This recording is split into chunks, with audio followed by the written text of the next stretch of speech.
buzzed like a hive, announcements blaring, rolling suitcases clattering, the smell of burnt coffee thick in the air.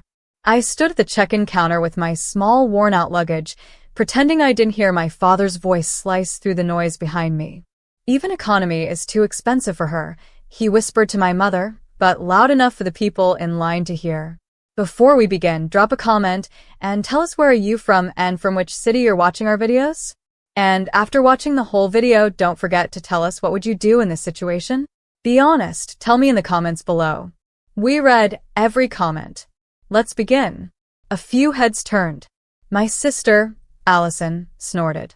Maybe she can just tag along as someone's +1. That's the only class she belongs in. I swallowed the burn in my throat and forced a small smile. Morning to you too, Allison. My father adjusted his jacket and looked me up and down like I was a stain he couldn't scrub out. You could have saved yourself this embarrassment, Claire. You know you can't afford this trip. First-class tickets aren't charity. I'm not asking for yours, I said quietly. He chuckled, a sound that carried more venom than humor. No, you just came to remind us how far you've fallen. The gate agent handed my mother her boarding passes with a polished smile. My parents and Allison moved toward the VIP lane, their designer luggage wheels gliding across the floor like they belonged on red carpets. I stayed behind, still waiting, still silent. But deep inside, there was no anger, just a steady calm. Because this time, I wasn't the same daughter they had thrown away 3 years ago. My family didn't know who was coming for me. Claire Lawson, a crisp voice called out. I turned. A young gate attendant stood by the private security corridor, holding a tablet. Her expression shifted instantly when she saw me. Ma'am, right this way, please. Your transport has arrived. My father froze mid-step. Her what? The agent hesitated, glancing at him before repeating carefully. Her transport, sir. The commander sent for her personally. Before they could react, a low rumble echoed across the hall. Heads turned as 2 airport security officers stepped aside, and a tall man in a dark jacket strode through the VIP entrance. Broad shoulders, crisp posture, and a face that made people move without him saying a word. Ryan Lawson. My husband. His presence silenced the entire area. The gate agent straightened and one even stammered, Commander Lawson, sir, your jet's ready at Hangar 3. Ryan's eyes found mine instantly, steady, protective, warm beneath the steel. He walked up, took my bag with one hand, and brushed a soft kiss across my forehead. Sorry I'm late, sweetheart. Crew's waiting. My father blinked like the ground had shifted under him. Commander Lawson? Ryan turned slightly, polite but firm. Yes, sir. United States Air Command. He nodded once. Your daughter's flight is private today. The gate agent stepped aside immediately. Right this way, Mrs. Lawson. Ryan offered me his arm. Ready. I glanced at my family, frozen, speechless. Allison's phone slipped from her hand, hitting the floor with a hollow clack. I'm ready, I said softly. As we walked past, I caught my father's reflection in the glass, jaw tight, eyes wide, the same man who once said I'd end up begging for help. Now, he couldn't even lift his own luggage, paralyzed by disbelief. And for the first time, I didn't feel small. I felt seen. The revenge wasn't loud. It didn't need to be. It was the quiet dignity of walking past the people who once measured my worth, and realizing I'd outgrown their currency. The air outside the VIP corridor was sharp and bright, humming with engines and the smell of jet fuel. The glass doors slid open, and sunlight spilled across the runway. Parked ahead was a sleek silver jet, polished like a mirror, with 2 crew members already standing at attention beside the stairway. The gate agent's voice trembled slightly as she spoke. Commander Lawson, the jet's been refueled and cleared for departure. Captain Reeves is awaiting final confirmation. Ryan nodded calmly, his hand still resting against the small of my back. Thank you. Then, with a faint smile that always carried both warmth and authority, he turned to me. After you, Mrs. Lawson. Every word, every gesture, seemed to pull the air out of the space around us. Behind the glass, my father, Mother, and Allison were still visible, their silhouettes frozen in disbelief.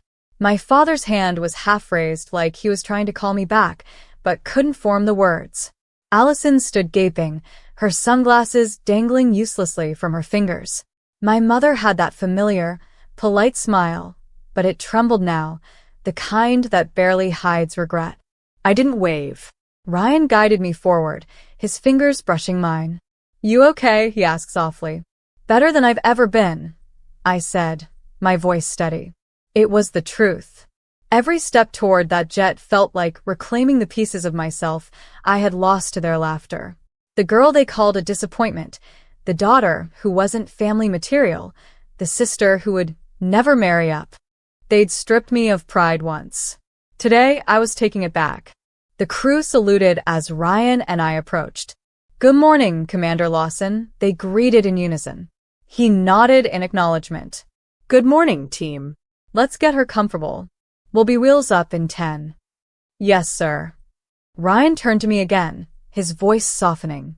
"You sure you're ready for this flight?" I smiled faintly. "You mean watching my family realize what respect looks like?" "Yeah. I think I can handle that." He chuckled under his breath. "That's my girl." Inside, the jet gleamed. Cream leather seats, golden light pouring through oval windows, polished wood accents. Everything about it screamed quiet power. I sat down and watched through the tinted glass as the airport outside moved like a slow film reel. My family had just reached the end of the VIP line, their expressions pale and disoriented. My father was arguing with the gate staff, his hands flying in frustration. I couldn't hear him, but I knew that tone. It was the same one he used whenever the world didn't bend to his ego. Ryan glanced at me. "Do you want to tell them anything?" "No," I said softly. "They wouldn't understand anyway." He tilted his head, studying me. "Then let them wonder." I nodded, my eyes drifting back to the window. My father's expensive watch glinted in the sunlight as he pointed at the runway, realizing, too late, that the jet they were watching was mine. Their expressions were priceless. Allison's mouth fell open, and my mother clutched her purse to her chest like it might protect her from reality. I remembered the last words my father said to me 3 years ago. "You'll regret walking away from this family." Now, watching him from the comfort of a private cabin, I realized I didn't regret leaving. I regretted not leaving sooner. Ryan sat beside me, crossing one leg over the other with that calm composure he wore like armor. "When I first met you," he said, "you were working 2 jobs and still managing to smile through everything. That's what made me notice you. Not the noise around you, the grace." I looked at him, my chest tightening. "You believed in me when no one else did." He smiled. "Because I saw what they didn't, a woman who could stand on her own and never break." The engines roared softly beneath us, and the pilot's voice came over the intercom. "Commander Lawson, clearance confirmed. Ready for takeoff." Ryan looked to me. "You want to do the honors?" I blinked. "Me?" He grinned. "Say it." I took a deep breath and pressed the comm button. "Captain Reeves," I said, steady but trembling inside. "You're clear to take us home." "Copy that, ma'am." The jet began to roll. Outside, the world blurred into motion, the glass terminal shrinking, the tarmac racing past, the silhouettes of my family turning into tiny, stunned in the distance. Ryan reached for my hand as the nose lifted off the ground. "You know," he said, "revenge doesn't always need words. Sometimes silence is louder." I smiled faintly, and heavier. The city fell away below us, and clouds swallowed the sky. I closed my eyes and let the sound of the engines drown out every insult, every memory of being called not enough. Because the truth was simple, I didn't need them to see me win. I just needed to stop needing their approval to feel whole. As the jet climbed higher, Ryan turned toward me, his voice low. "We could have taken the regular flight, you know." "I know," I said, turning to face him, "but some lessons are best taught publicly." He laughed quietly, shaking his head. "Remind me never to get on your bad side." "Too late," I teased, smiling for real this time. "You married it." Through the window, the clouds stretched endlessly ahead, soft, golden, and infinite. Below them, somewhere far beneath the sky, stood the same people who once decided I wasn't worth the price of a ticket. They could keep their first-class seats. I had something better: freedom, love, and a life that didn't require their validation. And as Ryan leaned closer, whispering, "You've got quite the view now, Mrs. Lawson," I couldn't help but whisper back, "Yeah." And for the first time, "It's all mine." The jet sliced through the clouds, the hum of the engines steady and low, like a heartbeat syncing with mine. Below, the city was nothing but a patchwork of lights and motion, tiny, distant, powerless. It felt poetic somehow. The world that once crushed me now looked so small. Ryan sat across from me, jacket off, sleeves rolled up, eyes scanning a report on his tablet. Even in silence, his presence filled the cabin, steady, composed, protective. I sipped my coffee and looked out the window again, my reflection blending with the sky. "You know," I said quietly, "when I used to sit on commercial flights, I'd always stare at the private jets on the runway and wonder what kind of people flew in them. I never imagined one day I'd be on one." Ryan looked up, smiling faintly. "You earned this, Claire." "Earned?" I laughed softly, shaking my head. "You saw what my father said out there. They'll think I got lucky again." He leaned forward, eyes steady. "You didn't get lucky. You built this life, piece by piece. You worked your way through a degree. You started your design firm from your kitchen table, and when your family turned their backs, you still didn't fold. Don't give them the credit for what you built." His words sank deep. I'd heard him say things like that before, but today they hit differently, maybe because I finally believed them. I used to think I needed to prove myself to them, I admitted. Every achievement, every step forward, I wanted them to see it, to say they were proud. Ryan tilted his head slightly. "And now?" I looked out the window again. "Now I realize pride doesn't mean much when it's conditional." He smiled faintly, reaching across the table to touch my hand. "You're stronger than any of them, you know that?" I squeezed his hand gently. I used to feel small around them. Today, I didn't. The jet tilted slightly as it began to level off, the captain's voice coming through the speaker. "We're cruising at 40,000 feet, Commander. Smooth air all the way to New York." Ryan pressed the comm button. "Thank you, Captain. Maintain course." I watched him as he spoke, so calm, so confident. There was something grounding about him. I remembered the day I met him 3 years ago at a small community event where I was displaying my first few designs. My booth was practically empty, while others were crowded. Then he showed up, this quiet man in uniform who spent half an hour looking through my sketches like they were blueprints for something more. When I told him I couldn't even afford proper printing paper, he smiled and said, "Then we'll start with what we have." That's how everything began, with belief, not wealth. The intercom chimed again. "Commander, we'll be landing in 40 minutes. Estimated ground temperature in New York is 72 degrees. Ryan glanced at me. "You still okay?" "Better than okay," I said. "But I keep thinking about their faces back there." He chuckled. "Hard to forget. It's not revenge I wanted," I said quietly. "I just wanted them to stop seeing me as the failure, the one who didn't fit into their perfect picture." Ryan leaned back. "Sometimes you don't need to fit in. You just need to outgrow the frame." I smiled faintly at his words. Outside, clouds drifted past like white mountains. The sunlight flickered across the cabin floor, warm and golden. For the first time in years, my heart felt light, not because they finally saw my worth, but because I no longer needed them to. A soft knock on the cabin door interrupted us. A flight attendant peeked in. "Commander, we're approaching airspace clearance for private hangar entry. Should I notify ground transport?" "Yes," Ryan said, then looked at me. "Your team's meeting us there." "My team?" He smiled. "You've got 2 new clients waiting at the design office tonight. Apparently, they were impressed with your last portfolio." I blinked in surprise. "You didn't tell me that." He shrugged. "Didn't want to distract you from your moment." I laughed softly. "You're impossible." As we descended, the skyline of New York rose beneath us, tall, sharp, beautiful.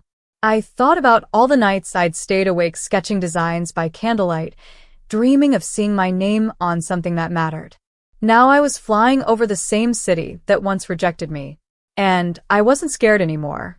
The jet landed smoothly, the runway gleaming under the sunset. A black car waited at the hangar, engine idling. Two uniformed attendants stood beside it, saluting as Ryan stepped out first.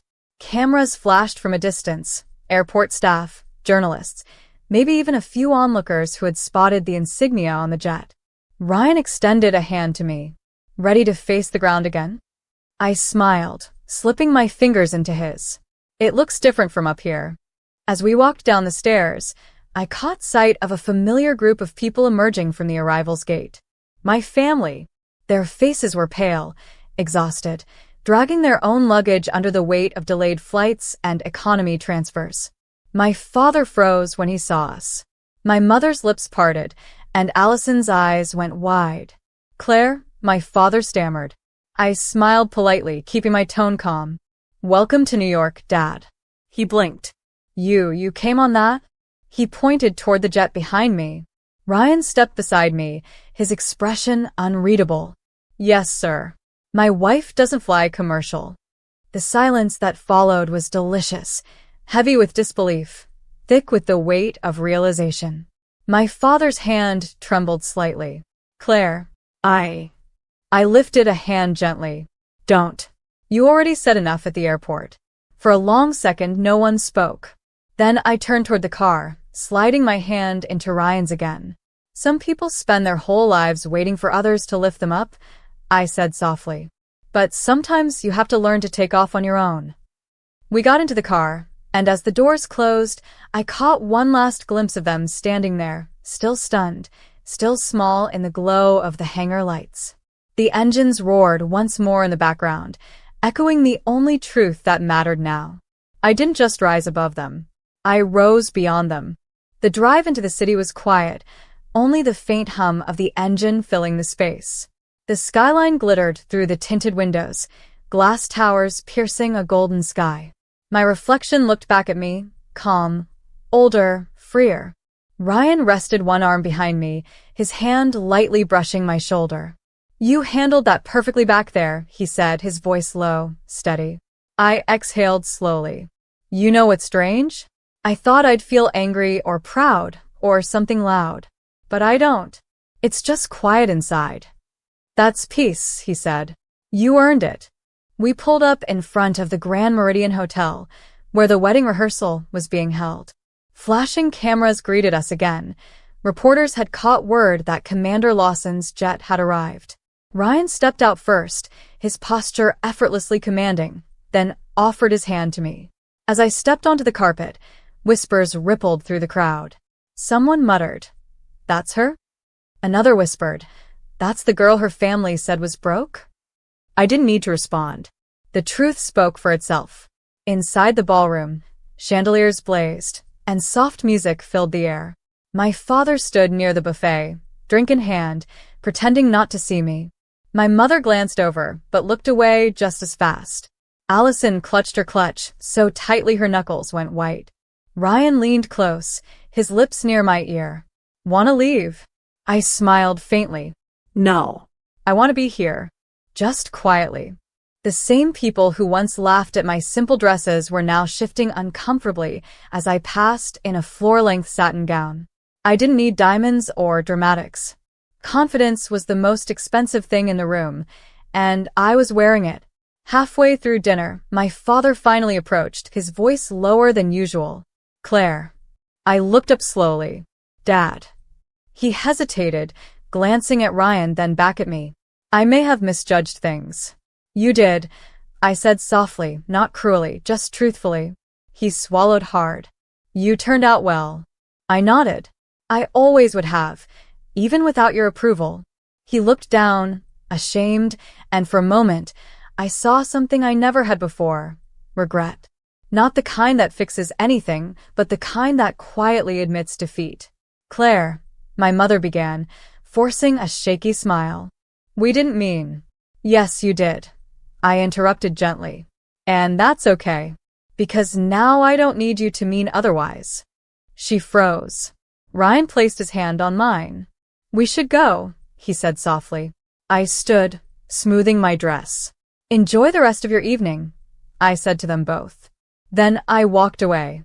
Outside, the air was cool, the city lights reflecting off the marble steps. For a second, I just stood there, breathing free. Ryan stepped behind me, his voice calm. "You didn't have to say anything, but you did." "I didn't do it for them," I said quietly. "I did it for the version of me that once cried for their approval." He nodded, smiling. "And she's proud of you now." We walked back to the car. The driver opened the door, and as I slid inside, I caught one last glimpse of the ballroom through the window, my family still standing where I'd left them, silent, small, no longer towering over me. As the car rolled away, Ryan took my hand, thumb brushing across my knuckles. "You know, Claire," he said with a quiet grin, "the ground really does look different when you rise above it." I smiled, watching the city lights blur into streaks of gold. "It does," I whispered. "And the silence finally feels good." The jet waited for us at the private hangar again, engines humming softly. Before boarding, I turned once more toward the night sky, the same sky that had watched me break, rebuild, and rise. They could keep their judgment, their luxury, their shallow pride. Because tonight,